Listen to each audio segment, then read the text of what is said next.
Hey, good morning, family. Good morning, God's people. Thank you for joining me today.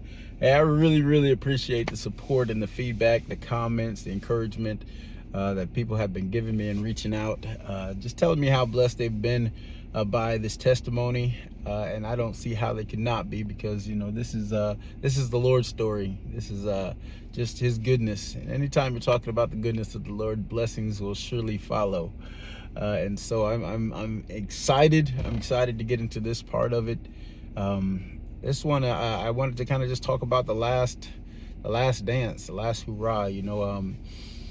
I talked in a few previous passages about how I had just given up at one point on trying to change, and just had become content in the way that life was going. And I thank the Lord so much that He did not leave me in that state.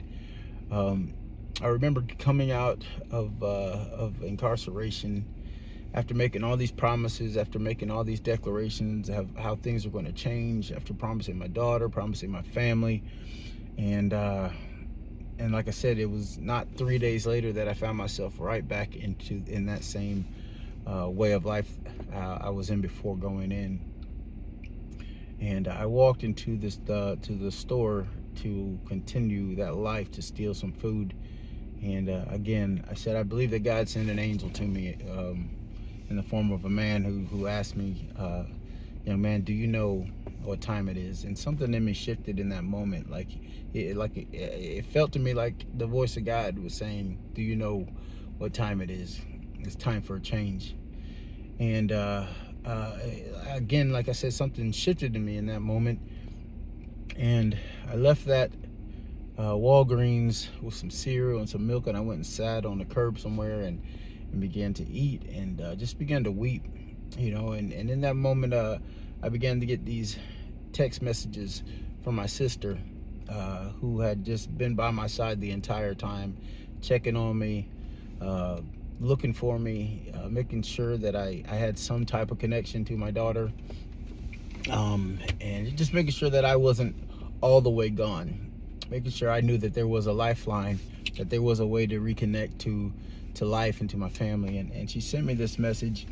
I had just got inundated at that time with text messages from my family and people who cared about me, just saying, hey, we're not letting you go, we're not going to let you slip, we're not going to let you fall, like, we're here for you. And I had been lying, saying, oh, these things are going well, I got this job, I got this place, just lying to keep people off my back. And this text message that she sent, just asking me, hey, where you at, what you doing? And I had just got tired of lying, and I said, you know what, for one time in my life, for the first time in my life, I'm just going to be honest. And so I remember replying to that text message and saying, listen, I've been lying to you guys. I'm using drugs again. I don't know how to beat this thing. I don't know how to stop. I want to. Everything about me, every part of my being is saying, I don't want to do this anymore. And I've given it everything that I have, everything that I can to try to quit, but I keep finding myself back in this situation. So listen, just stop messaging me. Just stop calling me. Stop checking on me. This is just who I am. This is who I'm going to be. I don't want to be this. I haven't talked to my daughter in a week. I haven't spoken to my parents. Everything is bad. It's way worse than what I thought. And for the first time in my life, I got honest, and I told the truth. And I remember her replying and saying, well, thank you for telling us the truth finally. We've known this, but thank you for finally saying it. Now we know how to help and how to pray. And I had given up before, but this time I actually surrendered.